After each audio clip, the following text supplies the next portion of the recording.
And a very good morning to you folks. Thank you so much for your company on this Friday morning. We are broadcasting live from Las Vegas in the state of Nevada this morning.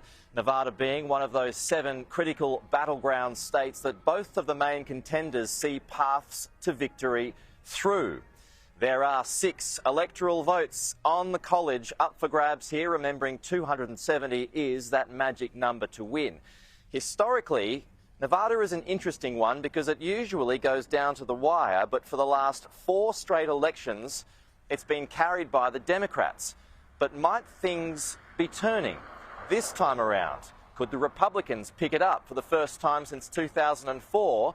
Well, early polling seems to be trending that way. So let's look at the average of polls, and you'll see that Nevada is just in front for the Trump campaign at the moment by 0.5%.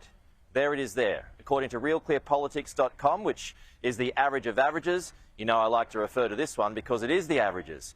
Now, what's interesting here is if we move it to the national vote, Nevada is tracking the same way. There is 0.5% in it. Now, as for the only official data that we have at this stage is the early voting. So here in Nevada, almost 1 million people have cast their votes. And again, it's close. The GOP there, 4% in front. Doesn't mean it's going to end up this way, but that's how it's trending at this early stage with 5 more days to go. As for the campaign trail, Kamala Harris, she was busy this morning trying to steer that conversation away from Joe Biden's garbage fiasco onto women today, after Donald Trump made these comments last night. And my people told me about 4 weeks ago, I was saying, no, I want to protect the people. I want to protect the women of our country. I want to protect the women. Sir, please don't say that. Why? They said, sir, I just think it's inappropriate for you to say, pay these guys a lot of money. Can you believe it? I said, well, I'm going to do it whether the women like it or not. I'm going to protect them. I'm going to protect them from migrants coming in. Kamala Harris didn't like it, so she got in front of the cameras to express her disappointment this morning on the campaign trail. It actually is, I think, very offensive to women in terms of not understanding their agency, their authority, their right and their ability to make decisions about their own lives, including their own bodies. And this is just the latest on a series of reveals by the former president of how he thinks about women and their agency. So what do the Republican voters think about this? Well, we went down to a Donald Trump rally a little bit earlier today, and here's what some of them had to tell me.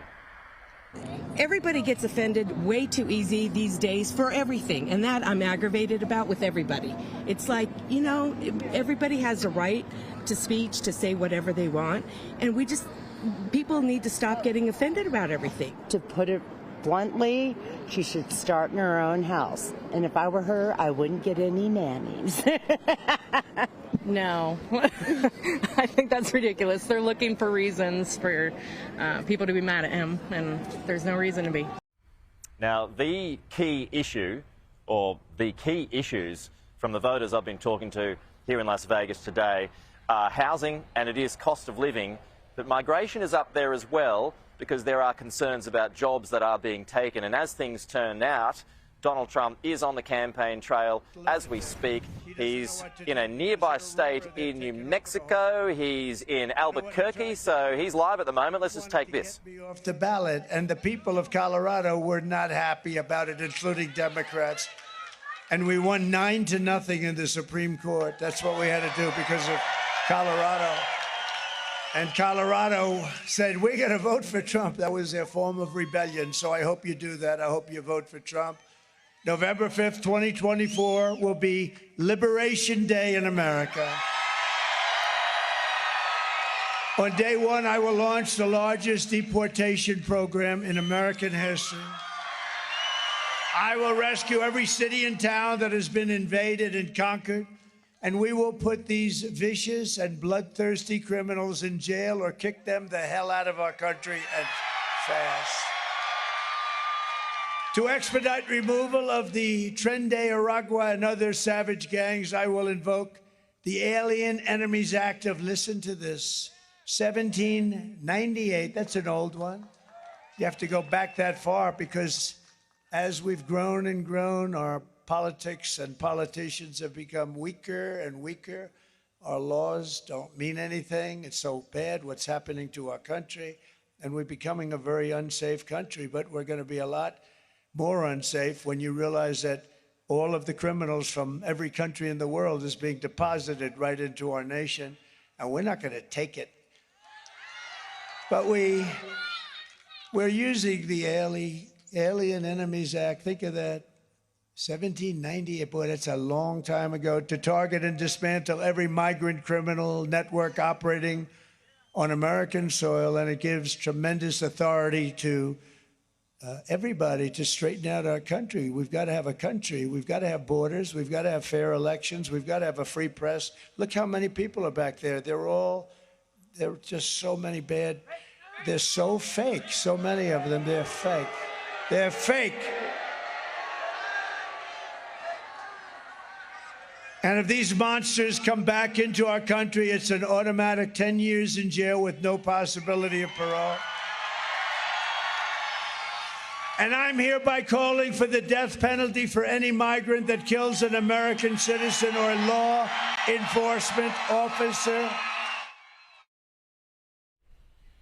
Okay, that's Donald Trump campaigning right now in the state of New Mexico. He is going to be campaigning here in Las Vegas in a couple of hours' time. So we went down there a little bit earlier. People are queuing, Kenny, 6 hours in advance of Donald Trump speaking. That's how keen they are to get out there and see him. And yeah, some quite colourful language was used when describing their support of him. We've got some of those comments coming up for you a little later on in the show. But I just want to leave you with this image, Kenny. So this is the Sphere. It's the newest attraction in Las Vegas. It's multiple $1 billion worth, and you'll just have to excuse the scaffolding there because the F1's going to be here in a couple of weeks' time.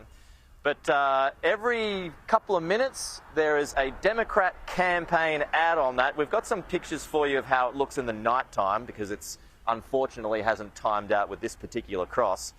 But in the night, it looks pretty specky. And the campaign from Harris is spending $1 million a week to be able to advertise on the Sphere. $1 million a week. Now, the campaign, it can't afford it. It's flush with cash. It's got about $1 billion handy.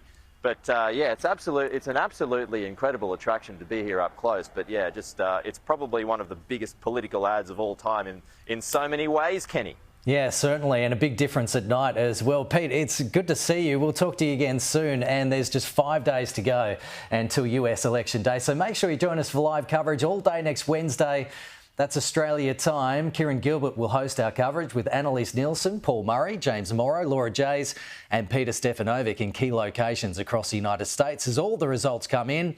That's all day Wednesday, November 6, and we'll be crossing back to Peter Stefanovic very soon in the United States.